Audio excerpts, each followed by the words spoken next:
Nós vamos falar sobre a reforma tributária.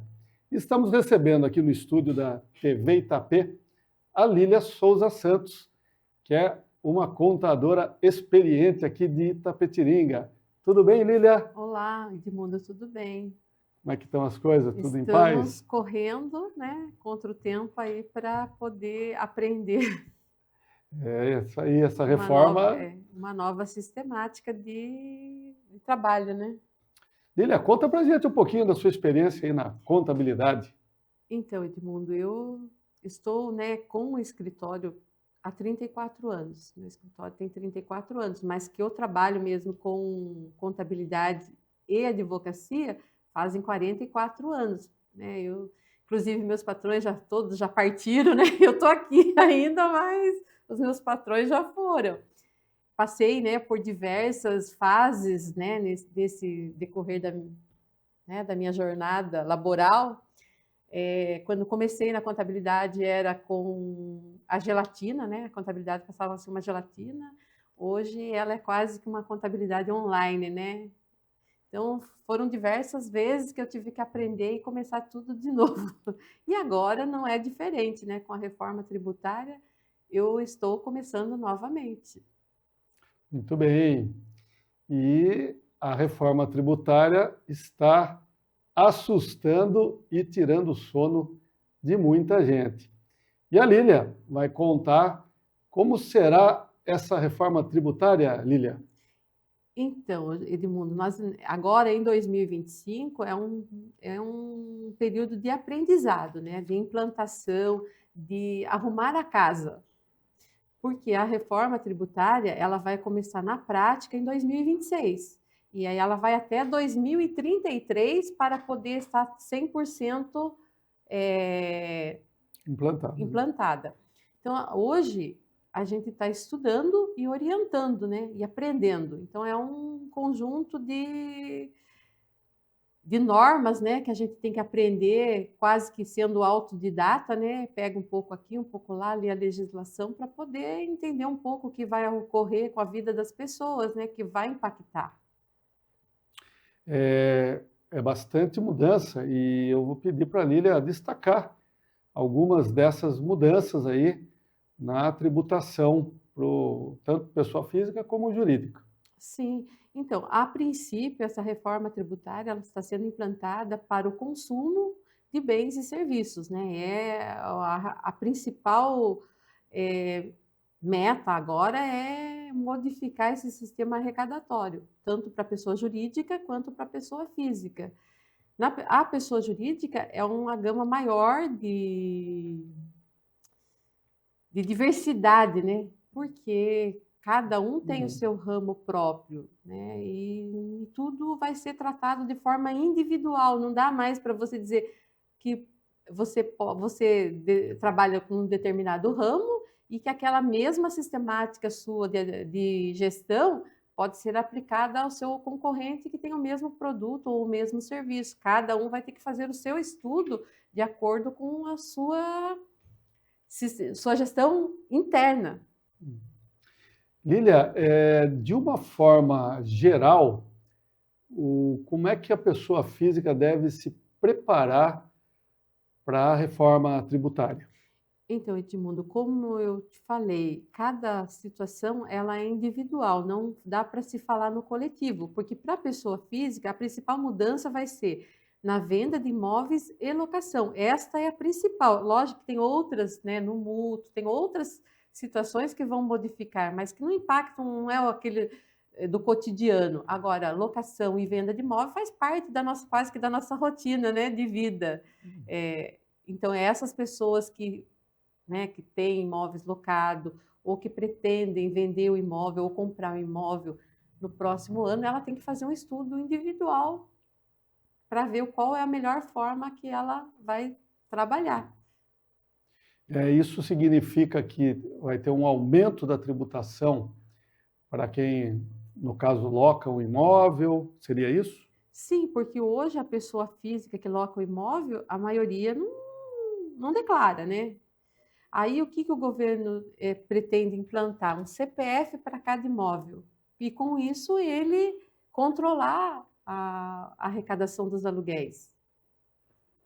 E, Obviamente que esse CPF do imóvel já era para estar implantado, mas ainda foi prorrogado, foi postergado, mas é uma realidade que vai ocorrer. perfeito. No caso das empresas, né, você falou que cada caso é um caso, né, que deve ser estudado. Porém, o que a empresa já pode fazer para não ser pega de surpresa com as novidades aí ao longo dessa implantação, Lilian? Então, conversar com o contador da pessoa, né, fazer um estudo do negócio dele, individual. Não só daquilo que ele vende, mas quem são os fornecedores, quem são os clientes. Então, não vai ser só estudar o que ele vai fazer, é para quem ele vai vender e de quem ele compra. Né? Como um exemplo, né, assim, que é mais fácil de visualizar. Por exemplo, um cliente que ele presta um serviço, mas ele não usa o serviço aeroviário. Aí o que acontece? Esse serviço, né, o sistema de aviação, ele vai ter um impacto grande com a reforma tributária. Então, o preço ele vai subir. Se esse seu cliente ele vai prestar serviço e vai usar, ele tem que estudar para que quando ele for prestar esse serviço já não esteja defasado, né? Porque senão, né, vai ter que sair do bolso dele, porque alguém vai pagar essa conta. Então, por isso é importante o estudo. Ah, não, meu contrato eu vou fazer em 2025, mas eu vou prestar em 2027, até 2027, ou vai até 2028. Então, esses impactos da reforma tributária no tomador de serviço, ele tem que estudar. Então, não dá para você falar num coletivo, tem que ser no individual mesmo. Não tem como dar uma receita para um que vai servir para todos, não. Cada um vai ter seu receituário. Vai ter o seu diagnóstico, né? A sua fórmula de negócio. Muito bem. E hoje você falou, né, da questão de declaração de pessoas que eventualmente não declarariam. E com o cruzamento de dados com a tecnologia, o governo tem condição de ter um controle de informação muito maior. Então, eu queria saber, Lilia, o que pode acontecer uma pessoa que não se preparar e não tiver realmente feito as mudanças necessárias para enfrentar a reforma tributária. Então, ele está sujeito às penalidades, né, que o governo sabe muito bem aplicar, né? Estas é o principal, são as penalidades que o governo ele tem o direito, né, de rever os últimos 5 anos. Se você digamos assim, não, comigo não vai acontecer. Se acontecer, vai ser os últimos 5 anos. Então, né, ao meu ver, a pessoa tem que ter um ponto de partida. E eu acho que o ponto de partida para você tentar se legalizar é 2026. Por quê? O governo está se equipando. E, né, hoje ainda existe um pouco de fiscalização via máquina e outro via os auditores fiscais. A partir de 2026, a intenção é que só o IA fiscalize. Né? Então, você está na mão de uma máquina, você não está na mão de um ser humano que é passível de erros né, e tempo e velocidade. O IA, a velocidade é estupenda. Então, a fiscalização do governo vai ser mais eficiente. E, né, Edmundo, uma das coisas que eu acho assim que no decorrer aí do meu tempo que eu vejo, o brasileiro ele não se preocupa tanto, né? Ele vê a mídia, não, eu vou fazer um negócio bem assim que pegou todo mundo, né? Até nós contadores de surpresa foi a MEI. A MEI ela foi implantada, a princípio era um negócio super fácil. Só que, como o povo, não, vou lá, entro no portal, abro a MEI e vou embora para casa dormir. E esqueço que tenho as minhas obrigações. Aí, o que acontece? Esse ano mesmo de 2025, nós atendemos muitas MEIs que foram desenquadradas. Quer dizer, é um dinheiro que o microempreendedor não tinha para pagar multa, os impostos atrasados. Eles achavam que não tinha essa obrigação. E não é. Então, você vê que uma coisa fácil de se entender básica, barata, né? Como é uma das empresas mais de fácil acesso, já aconteceu muitas coisas desagradáveis. Se imagine numa empresa com a reforma tributária, que é algo bem mais elaborado, bem mais complexo. Então, por isso, a importância das pessoas se preocuparem. Não, é realmente isso que eu vou ter que fazer, eu vou ter que me adaptar, vou ter que me adequar. Qual é a minha obrigação? Qual é o meu dever perante a sociedade, perante o fisco?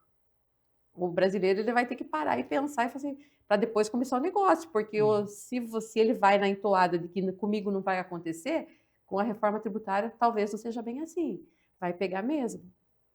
Então, o governo argumenta que vai fazer um alinhamento aí de vários tributos, inclusive estaduais e municipais. Vou pedir para a Lília falar um pouquinho sobre isso, né? O estado de São Paulo sempre perdeu muito investimento em função de outros estados que teriam alíquotas menores. E também eu queria saber sobre a fusão de alguns impostos aí, nessa linha de PIS, COFINS, né? Então, agora 2026, como o governo também ele vai trabalhar em cima de estudo, né? Ele vai estudar a sociedade, porque na nota fiscal eletrônica já vai ter um sistema lá de identificação dos impostos, que até então não tem. Para que no final de 2026 ele tenha uma ideia de se a arrecadação dele vai aumentar, se a arrecadação vai diminuir, qual é o ramo que ele vai mexer, qual é o ramo que vai continuar. Para 2027, que daí cai, né, o PIS e o COFINS, ele vai sair de pauta, vai entrar outros impostos nesse segmento. Aí que o governo ele vai dizer para nós, olha, 2027 não vai dar, ou vai dar, tá tudo muito bem, né? Vocês aprenderam certinho como deve trabalhar.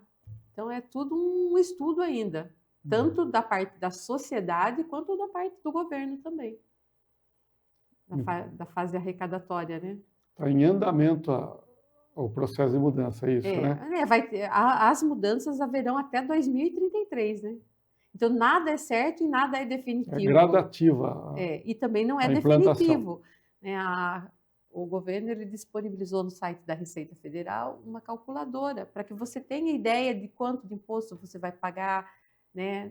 A gente já tem essa disponibilidade. Só que era para ser disponível em julho, já foi disponível em agosto. Funciona, mas não é que ela ainda não está, porque ele também está aprendendo e né, conforme os problemas vão surgindo, ele vai arrumando, nós vamos se arrumando e até que se chegue lá e seja redondo. Que talvez redondo estaremos em 2033. Olha só.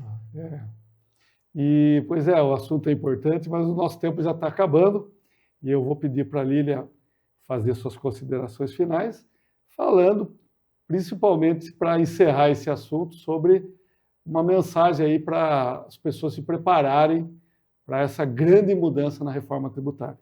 Então, Edmundo, eu agradeço também essa oportunidade que você nos deu, né, de poder esclarecer, né, esse assunto, que é um assunto muito elaborado, muito difícil de falar, né, porque você fala do que você sabe, do que talvez aconteça, do que talvez não aconteça, mas aqui a sociedade tem o direito de saber, né? Então isso é mais uma função social mesmo, de informar. Consulte, faz uma consultoria, tem dúvida, procure o contador, procure um advogado, para que possa esclarecer que aí em 2026 você já esteja preparado para que possa né, viver de uma forma mais tranquila, sem uma carga tributária, sem um passivo tributário muito grande para responder. Sem dúvida, né? E o melhor remédio é um planejamento antecipado, contando com especialistas que conheçam aí do ramo tributário. E a gente quer agradecer a Lília Souza Santos, contadora aqui de Itapetininga, pelas informações aí sobre essa reforma tributária que realmente vai mudar a vida de muita gente e das empresas. E agradecemos a sua audiência. Até o nosso próximo encontro.